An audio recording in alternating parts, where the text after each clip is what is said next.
Meu nome é Álvaro Melo, eu trabalho na Atua Sistemas de Informação, uma empresa de desenvolvimento de software de Passo Fundo, e vamos começar a nossa sessão, então.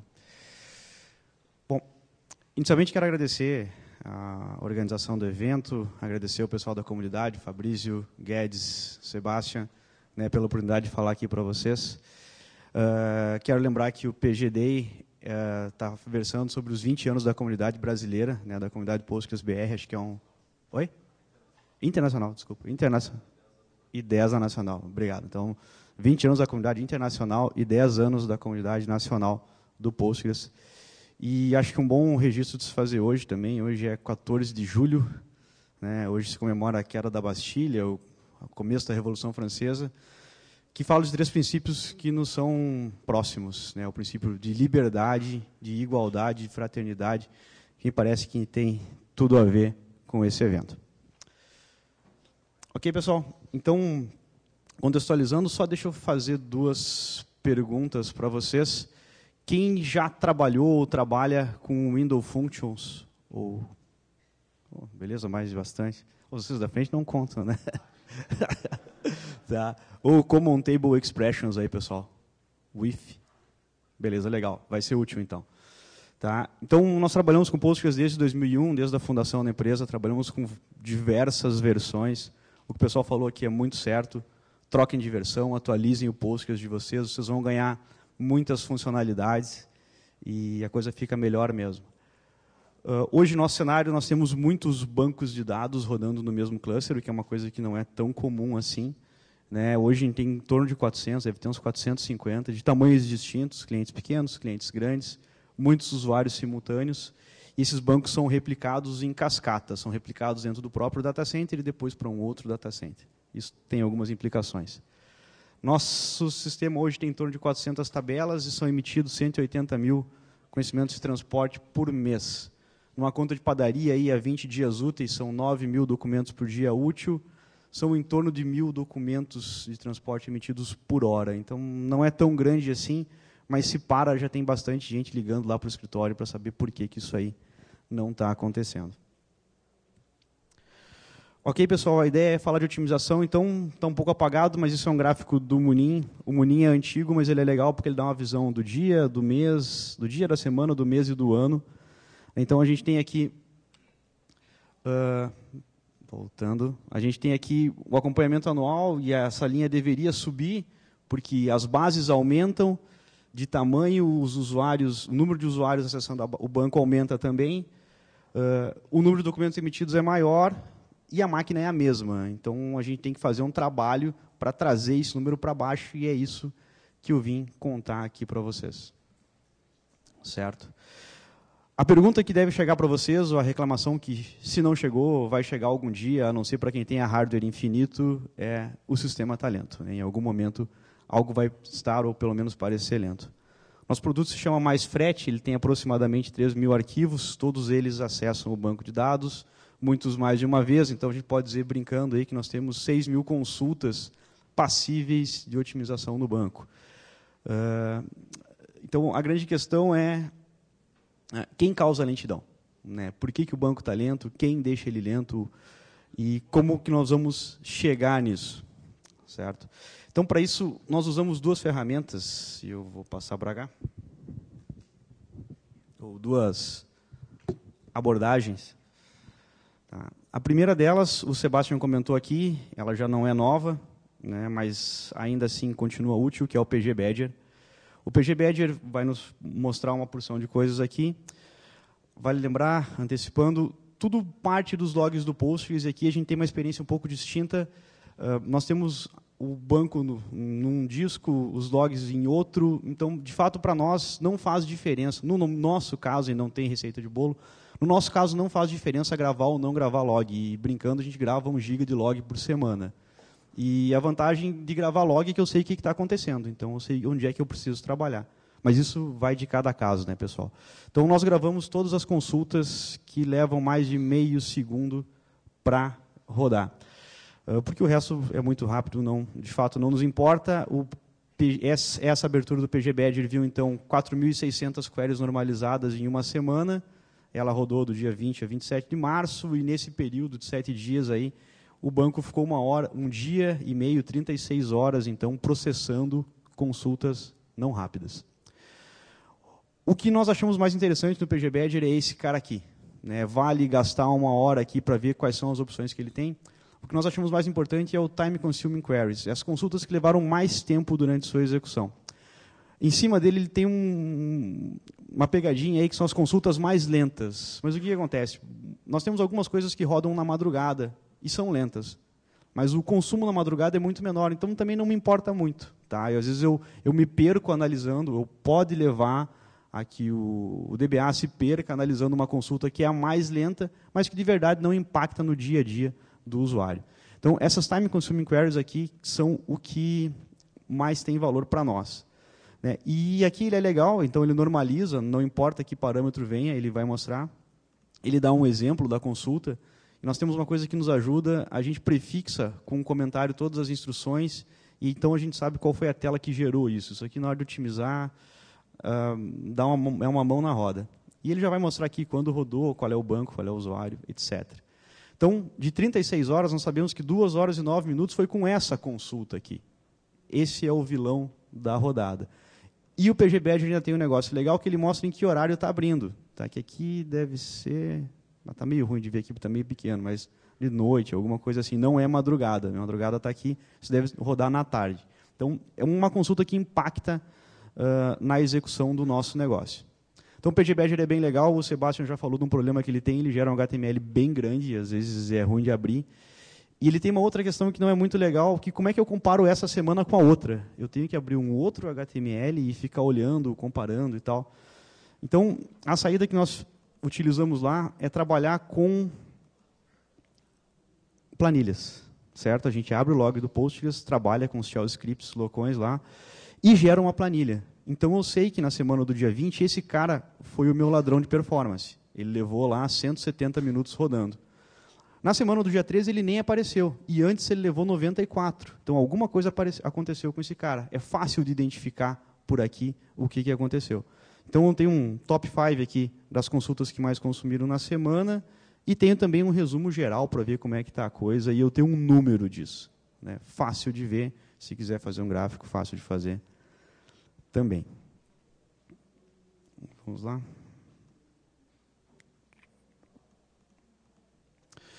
Ok, pessoal, então normalmente quem causa lentidão são consultas, né, ou alguns processos de carga de dados. Nós fizemos um software que era para uma distribuidora, então ele tinha que importar muitos pedidos de uma vez só, e não é só jogar, o colega estava falando de uma importação ali também que ele tem que trabalhar e tal. Mas importação em ERP é um pouco menos comum, o mais comum é relatório mesmo, né, mas nesses casos a exceção pode ser essas grandes cargas de dados que podem deixar o sistema lento. Então a ideia aqui é fazer um hands-on. Nós vamos começar bem do básico, né, que é partir de um explain. Para quem não viu nada, a sessão é introdutória. Acho que devia ter alguma coisa na página do Fizzly dizendo isso. Então, a gente vai começar bem do zero e vamos evoluindo gradativamente. Então, o explain é um comando que mostra como o planejador do Postgres vai rodar essa consulta. Ele vai nos dar um número, que é o custo. O custo é um número arbitrário, isso está na documentação, cabe vocês darem uma olhada. Se a gente fosse comparar com alguma coisa, seriam leituras de página de disco. O importante aqui é saber que 1 é pouco, 1000 é mais ou menos, 1 milhão é um monte. Então, quanto mais baixo a gente for, mais rápida roda a consulta. O explain tem uma variante, que é o analyze, que efetivamente roda a consulta. Então, isso pode levar tempo caso a consulta seja lenta.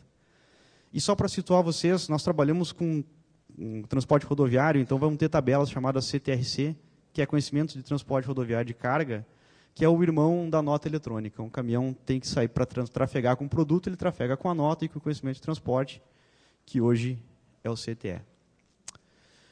Bom, pessoal, partindo para a vaca fria, então, existem duas formas de busca, basicamente, para uma tabela. A busca pode ser sequencial ou a busca pode ser indexada. A busca sequencial, a gente pode comparar com um livro, essas duas buscas. A busca sequencial, eu pego um livro, passo página a página, procurando um termo até eu encontrar. Isso não é muito rápido, então demora mais. A busca indexada é exatamente o que vocês estão pensando. Eu vou lá, olho no índice e caio na página 80, que é a página que tem o termo que eu estou procurando. Existem N tipos de índices no Postgres. Dá para fazer uma sessão inteira sobre isso. No PGD de Campinas, ano passado, teve. Então, aqui, basicamente, vai começar do zero, dando uma olhada em como funciona o Explain. Certo, pessoal? A dinâmica aqui, eu vou mostrar a consulta.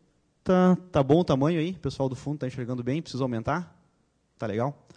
Tá? Então, eu vou mostrar a consulta para não errar. A gente vai dar um catch aqui. As consultas são sequenciais. Um minutinho. Vamos mostrar as consultas e depois vamos rodar a consulta no banco e ver o que acontece.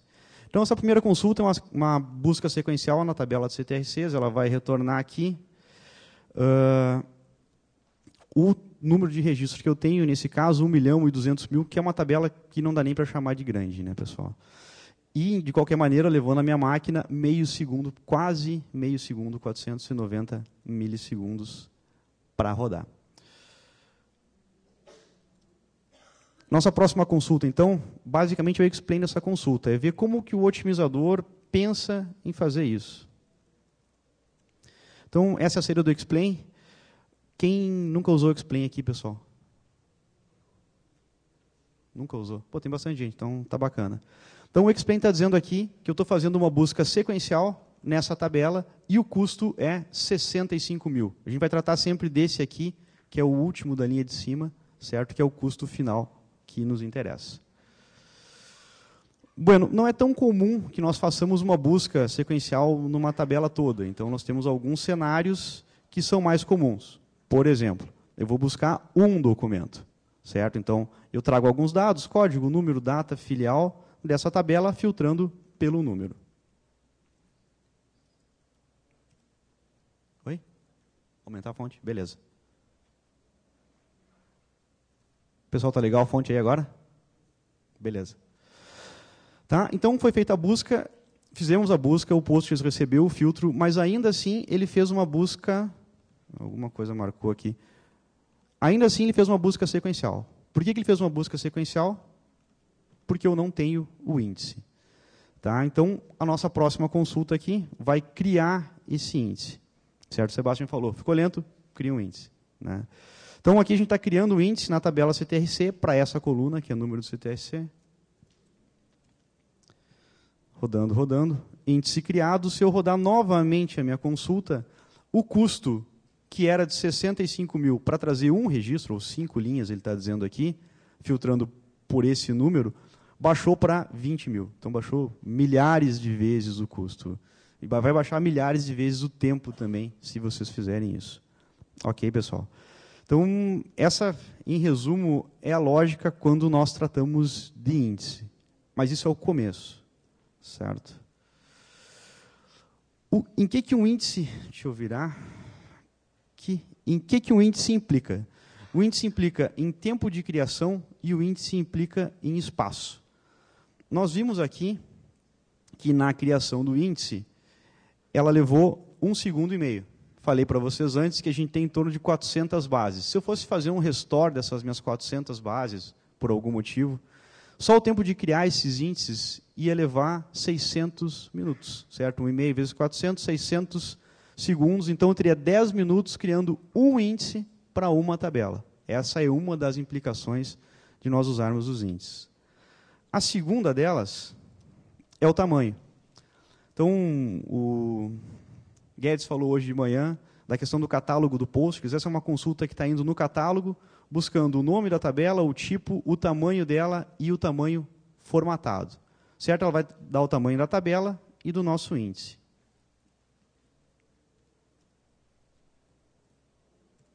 Ok? Então, a nossa tabela tem 386 MB e o índice tem 26. Esse índice, que otimiza uma consulta para uma coluna, tem quase 10% do tamanho da tabela. Então, é uma solução válida, a gente tem que usar índices, não tem como não usar, mas a gente tem que usar com parcimônia. Se nós fizermos índices compostos, e eu já vi bases com índices compostos, em que se tinha muito mais espaços de índices do que de tabela. Então, é complicado. O cliente que gastou uma grana, aí, algumas centenas de milhares de reais, rodando Postgres, a base lenta e com problema de espaço, porque os índices eram muito grandes, 6, 8 colunas, e a coisa ia longe. Ok?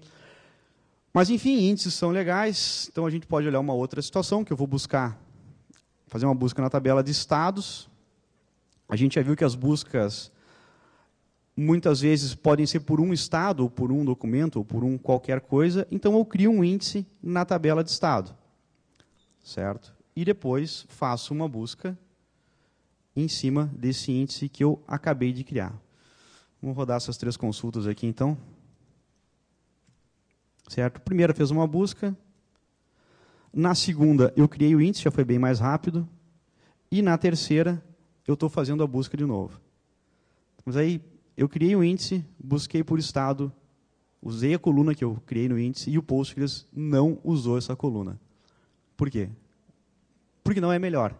Certo? O Postgres tem um planejador, um planejador de consultas, que faz essa análise para nós. E, via de regra, ele acerta. Vou dizer que 99% das vezes isso dá redondo. Alguma exceção a gente tem que trabalhar e é aí que tem que se fazer esse ajuste fino. Se eu quiser, eu posso brigar com o banco e dizer que eu não quero que ele faça buscas sequenciais. Então, se houver um índice disponível, ele vai fazer a busca pelo índice. Que é a situação dessa minha consulta aqui, em que eu tenho o índice para o campo sigla na tabela de UF. O que aconteceu, pessoal? A consulta é a mesma. Consulta 8 levou 8 de custo aqui e 1 aqui. A tabela é muito pequena. Então, a gente não pode criar índice direto, assim, para todas as chaves estrangeiras criar índice, essas coisas, porque muitas vezes o índice nem vai ser usado. É mais rápido fazer uma busca sequencial do que ir no índice e buscar o índice. Então, isso é o que o planejador do Postgres vai nos mostrar. Então, vamos desfazer isso e deixar como ele trabalhe, com que ele trabalhe, como deve ser. Ok, pessoal, então, quanto a índices, eles são muito legais. Tem essa questão de tempo de criação, espaço utilizado. Eles nem sempre são utilizados. Oi, pergunta?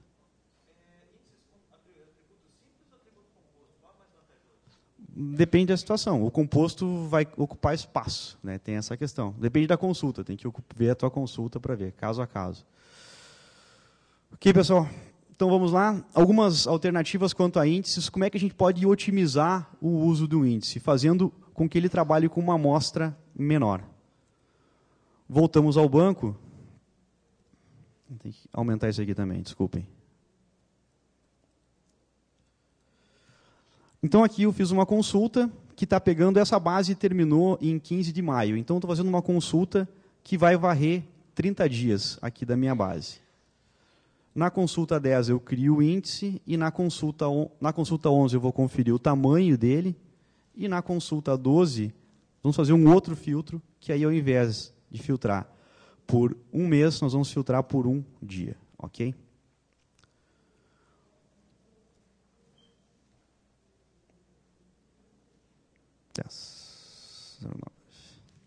Então, rodei a consulta, eu não tinha o índice ainda, ele fez uma busca sequencial, certo? Busca sequencial no CTRC, mesmo que eu tenha filtrado pela data. Criei o índice, vamos ver que o índice levou mais ou menos o mesmo tempo para criar. Se eu rodar a consulta novamente, ela já vai custar muito menos, ao invés de 67 mil, ela baixou para 11, então 1/6 do tempo que ela levou antes, o índice está cumprindo seu papel. Já foi? Da mesma forma, esse índice também consome lá quase 10%, então eu estou usando 2 colunas de 40 que eu tenho nessa tabela e já gastei quase 20. E vou fazer o filtro aqui por um dia. Certo? Então, notem, se eu filtrar por 30 dias, o custo foi de 11 mil. Se eu filtrar por um dia, o custo foi de 4. Certo? Então, quanto menor for a amostra, melhor vai trabalhar o índice. A regra de ouro aí, rule of thumb, me ajudem, pessoal, acho que é 5%, é isso? Para o índice ser utilizado. Não muito mais do que isso, né? Depende, mas assim...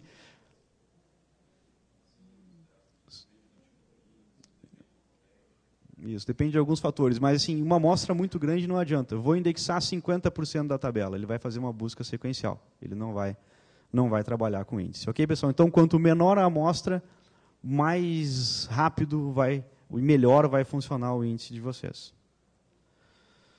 Segunda questão, redução do espaço utilizado. Então, o índice consome espaço. Certo? A gente já viu que se eu for muito para trás, eu vou ter quase uma busca sequencial. Isso aqui cai numa outra questão, que é se eu for fazer índices por tempo, eu vou ter que ficar recriando esses índices, mas aqui é só uma ideia, pessoal. O que não for útil, fiquem à vontade para descartar.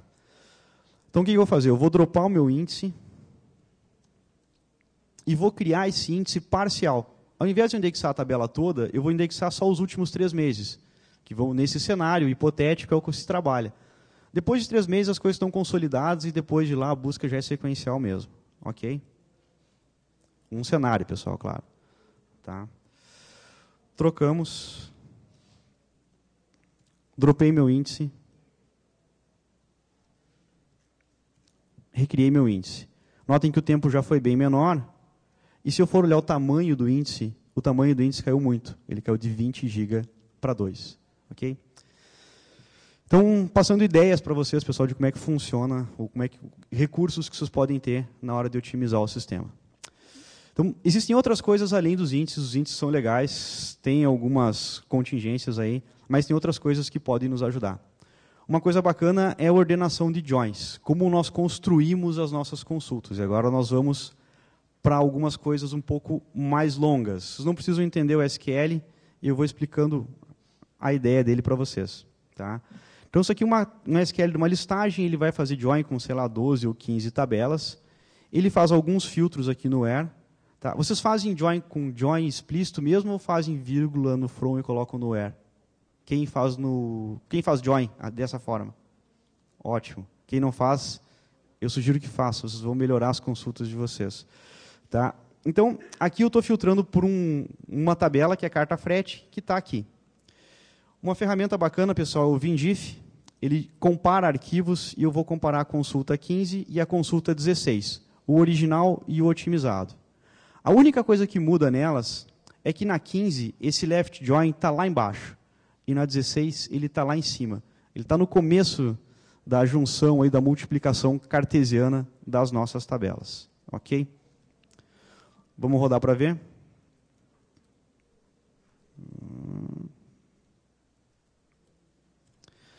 Custo original, 43.164.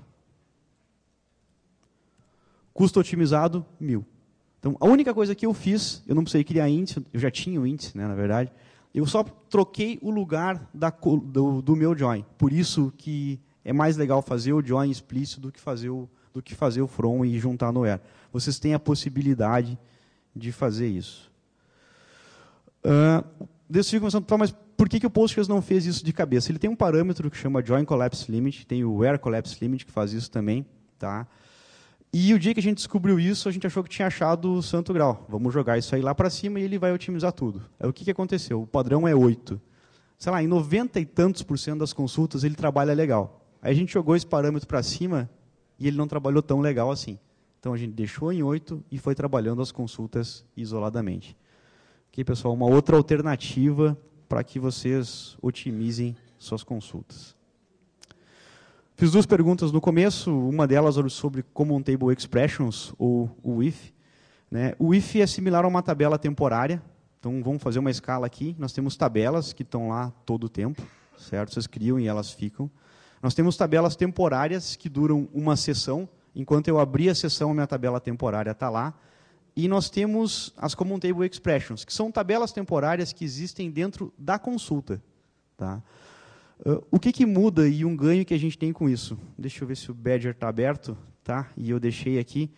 Nós criamos muitas tabelas temporárias, muitas mesmo.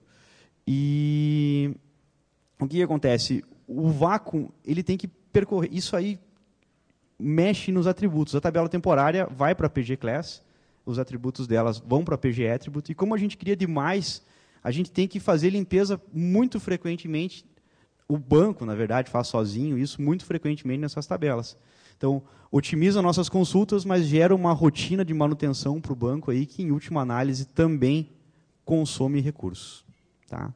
Então, o if é similar a uma tabela temporária, válido somente por uma consulta.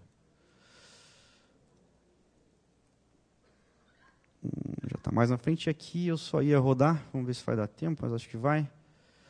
Aqui eu estou só rodando os mesmos SQLs, em vez de rodar com o explain, eu estou rodando eles efetivamente.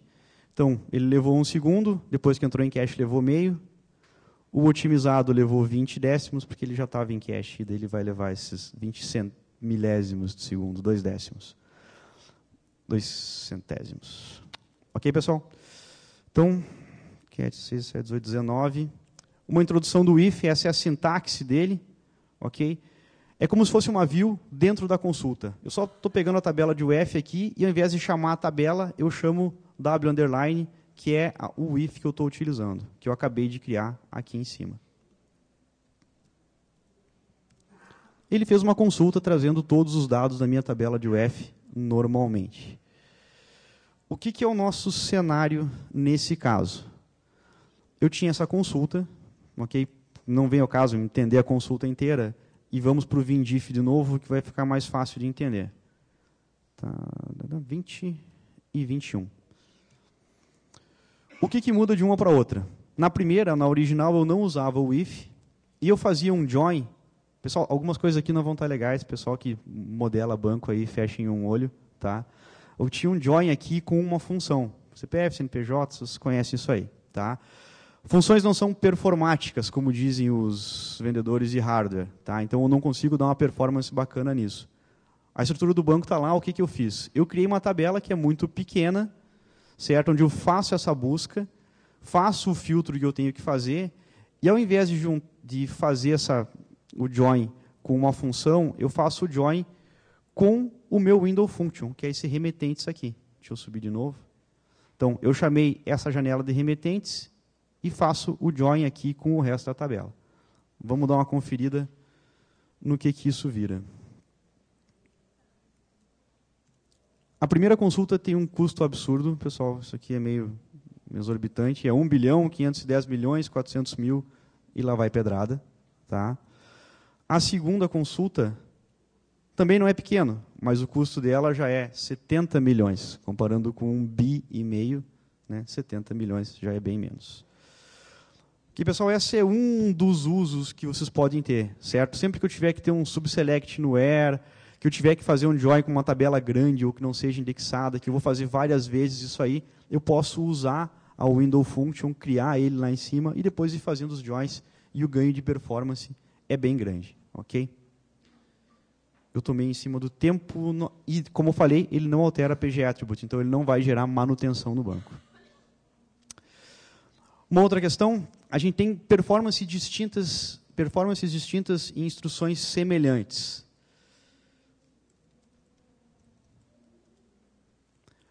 Aqui eu tenho uma consulta, e o que ela faz é verificar se esse documento aqui, se esse CTRC não foi mencionado com um documento de anulação. Então eu percorro, o primeiro SQL percorria toda a tabela, para ver se eu não tinha uma ligação, e se desse 0, estava tudo beleza. Ok? Em resumo é isso. VinDiff de novo.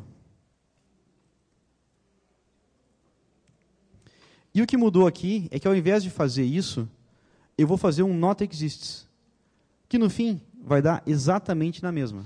É uma outra construção do SQL que vai ter o mesmo efeito que esse count que nós fizemos aqui e que vai dar um resultado muito melhor.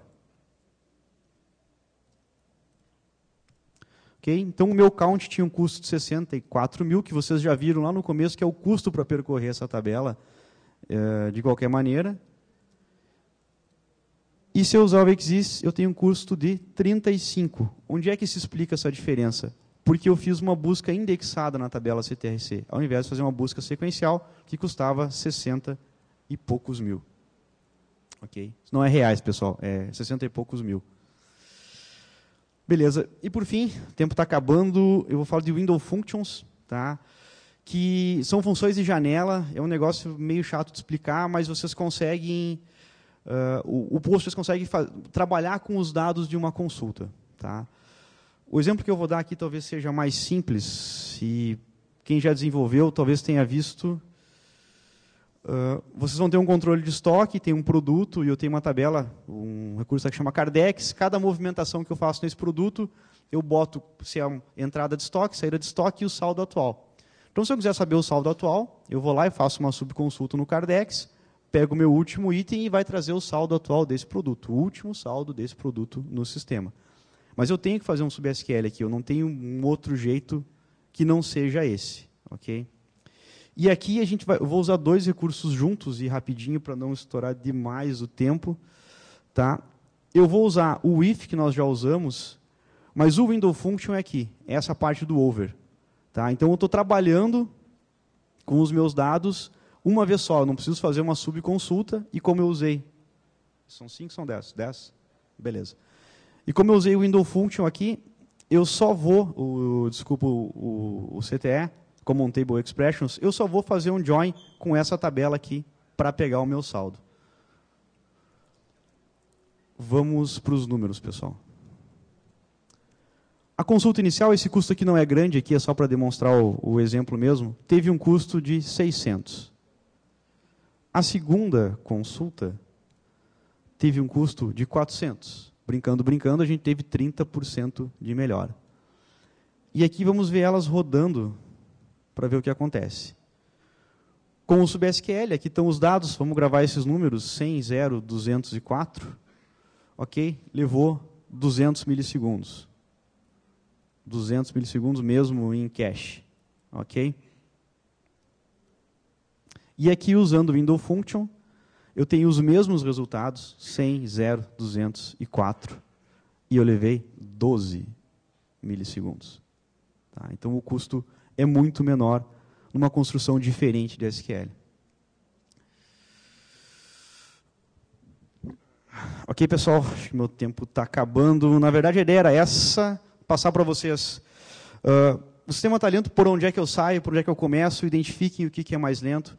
Passar o básico para vocês, que é trabalhar com índices. Índices são muito legais, mas não são a tábua de salvação de ninguém. Eles têm custo, eles têm implicações. Então, mostrar em que os índices implicam. Mostrar outros recursos que a gente tem no banco para fazer otimização. Leiam muita documentação. Eu tive fora um tempo, voltei para a lista, estou meio apagado. Aquela turma ali trabalha direto na lista do Postgres. Entrem na lista, mandem dúvidas. Eles respondem bastante. Existem outras alternativas para melhorar, né? A gente pode melhorar hardware, e aí eu sugeriria melhorar primeiro o disco, depois memória, depois processador, isso está bem documentado. Parâmetros de configuração que são legais também, o Workman, que é a memória que é usada para otimizar, para ordenação das consultas, quando eu preciso fazer isso. O Postgres tem um parâmetro muito bacana, que é o Statement Timeout, que é, ele mata uma consulta depois de um tempo. Então, quando vocês conhecem bem os logs de vocês, vamos supor lá que nada leva mais que 1 minuto. Okay? Se algo levar mais que 1 minuto, é problema. O usuário não sabe. Ele apertou o botão e ficou rodando lá. E não acabou. O que ele faz? Ele abre outra tela e aperta o botão de novo. Certo? Então, você tem 2 rodando. E está errado, você vai ficar 10 minutos rodando. Se vocês marcarem esse cara, o Statement Timeout, como 1 minuto e meio, por exemplo, quando chegar em 1 minuto e meio, vai parar. E daí, se vocês vão tratar o erro, se não vão tratar o erro, enfim, o usuário vai ver que o que ele queria não aconteceu e vai entrar em contato com vocês. Então, isso evita que o usuário, por algum motivo, lá, ou que o sistema, enfim, quem seja, mate o banco por algo que não vai terminar. É um parâmetro bem legal aí e segura bem as pontas. Eu queria falar outras coisas, pessoal, mas vai acabar não dando tempo. Na verdade, só queria fazer um agradecimento, então, a toda a equipe da Atua, pessoal de todos os setores, programação, suporte, redes, infra, pessoal que está aqui. É o trabalho de vocês que fez com que o nosso sistema crescesse. É o trabalho de vocês que nos trouxe até aqui. Muito obrigado. Queria agradecer a Thalita também, minha namorada, que deu uma força nisso. Obrigado, baixinha. E era isso, pessoal. Eu não consegui baixar o Macadu, então, se alguém tiver dúvidas, vai ter um tempinho agora. Espero, se não, me mandam um e-mail. Ali está o Facebook da Atua. Pessoal, muito obrigado. Espero que tenha sido útil.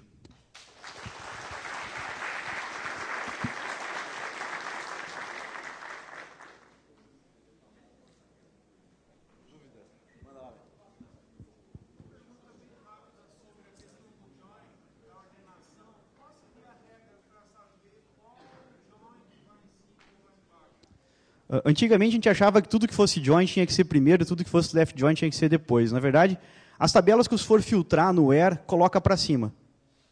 Tá? Porque daí o volume de dados, pensa assim, me fugiu o termo, faz muito tempo que eu saí da faculdade, mas quando você junta 2 tabelas lá em BD1, tem um nome, que ele faz uma multiplicação. Né? Então, tu vai ter lá 2 registros e uma tabela de 1 milhão de registros. Tu multiplica, isso vai dar lá 2 milhões de hipóteses. Tá?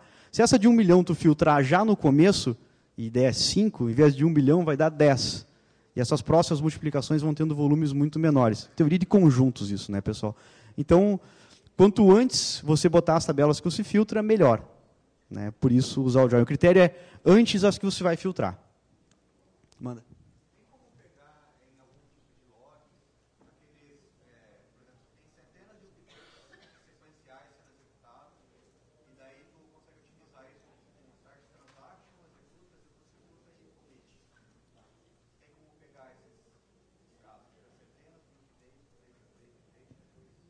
Por log, mais complicado. Né? Não, o legal é botar isso em transação. Né? Transações vão usar muito em N cenários, até porque precisa. Daqui a pouco esses vários updates têm que rodar juntos. É um caso clássico de transação. Começa, termina. Mas por log, acho que não sei. Uma sequência de updates, lembra de alguma coisa? Que eu consegui achar? Acho que não. Tem que...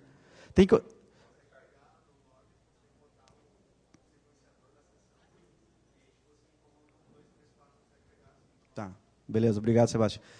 Na configuração, então, Sebastião sem microfone, na configuração do postgres.conf, vocês podem gravar a sessão, né, o pitch da sessão, e botar um sequenciador nele, que é o que o Sebastião está falando. Né, então, Deus vai saber lá se ele... Aí tem que ver quanto tempo dura a tua sessão também. Né, nós trabalhamos com PHP, então a sessão abre e fecha, é mais fácil. Né, se tu tem uma conexão persistente, isso fica um pouquinho mais complicado, porque teus dados estão lá indefinidamente, mas é o que pode te ajudar. Beleza, pessoal? Acho que é isso. Obrigado, meu tempo acabou. Obrigadão mesmo.